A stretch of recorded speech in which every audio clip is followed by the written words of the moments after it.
निगमकल्पतरो गलितां फलां निगमकल्पतरो गलितां फलां सुखमुखादमृतद्दवसान्युतां सुखमुखादमृतद्दवसान्युतां पिबत भागवतं रसमालयां पिबत भागवतं रसमालयां मुहुरहो रसिका भुवि भावुकां मुहुरहो रसिका भुवि भावुकां पिबत भागवतं रसमालयां। नमस्कार। श्री सनातन धर्म मंदिर परिषद की ओर से इस अमृतवाणी कार्यक्रम में आचार्य सुरेश सुपाल मिश्र का अभिवादन। दर्शकगण, हम सब लोग श्रावण मास में हैं। श्रावणी महीना भी कहते हैं, वेद मास भी कहते हैं, ज्ञान मास भी कहते हैं। यह महीना बहुत पावन, पुण्य, मोक्षदायिनी महीना है। इसमें जीवन को सुधारने का, अपने पाप को दूर करने का, मन को पवित्र करने का और धन, लक्ष्मी आदि को प्राप्त करने का यह महीना है।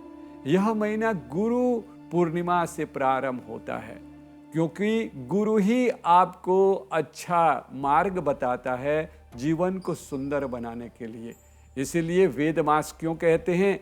यह महीना वेद मंत्रों का उच्चारण करना, वेद पाठन करना, यज्ञ करना, ये सारा कुछ इस मास में आ जाता है, क्योंकि भगवान विष्णु का शयन प्रारंभ होता है और शयन के बाद जो पहला मास पड़ता है उसे हम सब लोग श्रावण मास कहते हैं। श्रावण का मास किस प्रकार से और क्यों? क्योंकि ये श्रवण नक्षत्र से पड़ा है। श्रवण नक्षत्र से श्रावण बना, अर्थात लगाया जाता है कि ध्यान से श्रवण करा, लिसनिंग विद अटेंशन, इसलिए वेद मास कहा गया। शास्त्र में, धर्मशास्त्र में बहुत सुंदर से बताया गया है, 4 वेद है, ऋग्वेद, यजुर्वेद, सामवेद, अथर्ववेद। और 4 वेद में है क्या?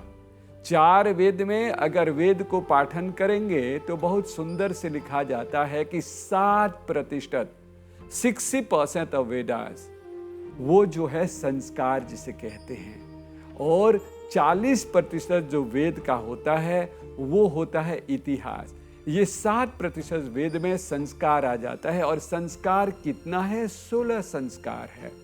गर्भदान से लेकर के हम सब लोग अंत्येष्टि क्रिया तक, ये सारा कुछ जो भी मंत्र आता है, जो भी हम लोग ज्ञान देखते हैं, कर्मकांड करते हैं, वो सारा कुछ वेद में से ही निकला हुआ है। और वेद में जो मंत्र का उच्चारण होता है वो शुक्ल यजुर्वेद से ही निकलता है। इसलिए हम सब लोग अपने जीवनचर्या में हर कदम पर वेद का पाठन करते हैं। विवाह संस्कार करते हैं, स्वस्ति न इंद्रो वृद्धस्रवाहा, स्वस्ति न पूखा, स्वस्ति वाचन करते हैं, संकल्प करते हैं।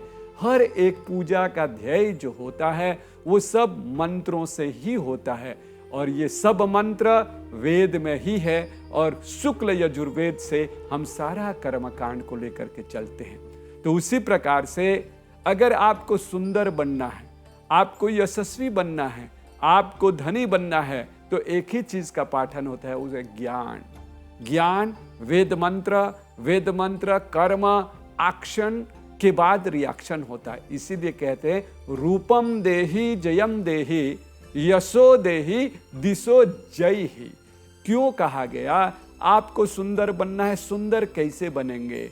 जब आप सरलता, जब आप ज्ञानी बनेंगे, यशस्वी बनेंगे। धनी कैसे बनेंगे? जब आपके पास यश हो, मान हो, सम्मान हो, तो आपके पास लक्ष्मी स्वयं चले आती हैं। तो इसीलिए वेद मंत्र का बहुत सुंदर उपाख्यान है ये श्रावण महीना, जो कि भगवान शिव जी का महीना कहा जाता है। और भगवान शिव जी के महीने में भगवान शिव, गणपति, कार्तिक स्वामी, माँ पार्वती और अशोका सुंदरी का पूजन बताया गया। इसलिए इसमें साप्ताहिक पूजन अलग होता है। मासिक शिवरात्रि, महाशिवरात्रि और श्रावण मास सारा कुछ शिव का पूजा का ही विधान बताया है, लेकिन अलग अलग रूप है, अलग अलग ढंग है। जो महाशिवरात्रि है, महाशिवरात्रि के समय पूजा करने का ढंग अलग होता है। मासिक शिवरात्रि के रूप में पूजा करने का ढंग अलग होता है। सोमवार के दिन पूजा कर शिव जी का पूजन करने का ढंग अलग होता है। और श्रावण महीने में 1 महीने तक हम सब लोग शिव जी का पूजन करते हैं। और जब शिव जी का पूजन करते हैं तो उसका रूप बदल जाता है। इसीलिए सब शिव का पूजा ही है, लेकिन उसका रूप बदलने से, अलग अलग ढंग से करने से अलग अलग फल की प्राप्ति होती है। जैसे श्रावण महीना में 4 सोमवार है और हर एक सोमवार का एक महत्व होता है। हम सब लोग अब अंतिम सोमवार को पूजन करेंगे, तो अंतिम सोमवार को पूजन करने के लिए, धन, यशस्वी आदि प्राप्त करने के लिए आपको चने का दाल, और यह साल रौद्र संवत्सर है, बृहस्पति आगे में है, तो बृहस्पति को आपको तेज बनाने के लिए, अपने जीवन में लक्ष्य को प्राप्त करने के लिए, सुंदरता प्राप्त करने के लिए, आपको मनोइच्छित फल प्राप्त करने के लिए जो अंतिम सोमवार आ रहा है, उसमें आप जरूर शिवलिंग पर चने का दाल, घी और मध से पूजा करें। अगर आप सब लोग घी, चने का दाल, मध से पूजा करते हैं तो आपका बृहस्पति मजबूत रहता है। आपके बाद यश आएगा, मान प्रतिष्ठा आएगा, धन लक्ष्मी आएगा। मध के लिए, गुड़ के लिए धन लक्ष्मी प्राप्त होगा। और घी अगर आप चढ़ाते हैं तो वहां पर रोग का निवारण होगा। इसलिए हम धनी, यशस्वी तभी बनेंगे जब हम रोग से मुक्त रहेंगे। तो इसीलिए मन को पवित्र करने के लिए वेद वेदांत का पाठ करना चाहिए, ज्ञानी बनना चाहिए, यशस्वी बनना चाहिए। ये सारा कुछ भगवान शिव जी ही हम सब लोगों को प्रदान करता है।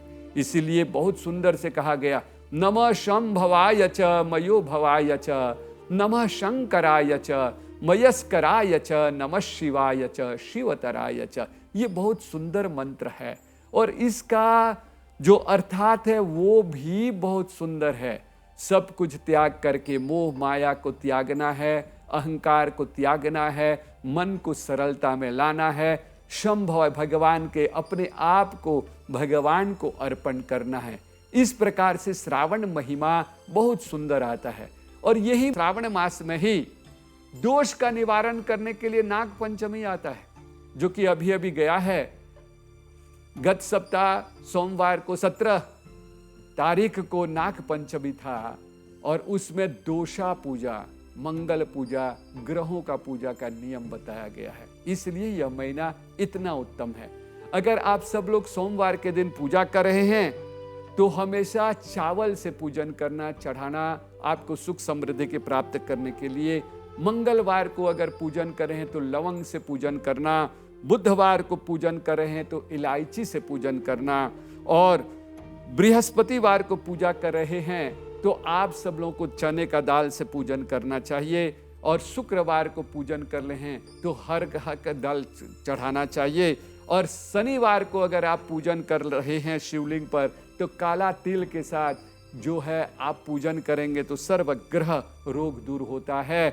और रविवार को आप शिवलिंग पर पूजा कर रहे हैं तो मध से और पूजन करने से आपका कल्याण होगा। ये श्रावण मास पूजन करने का महीना, पाप धोने का महीना और अपने आत्मा इंद्रियों को पवित्र करने का महीना है। सर्वे भवन्तु सुखिना, सर्वे सन्तु निरामय, सर्वे भद्राणि पश्यन्तु, मा कश्चित् दुःखवा भवेत्। ओम शांति शांति इति शुभम।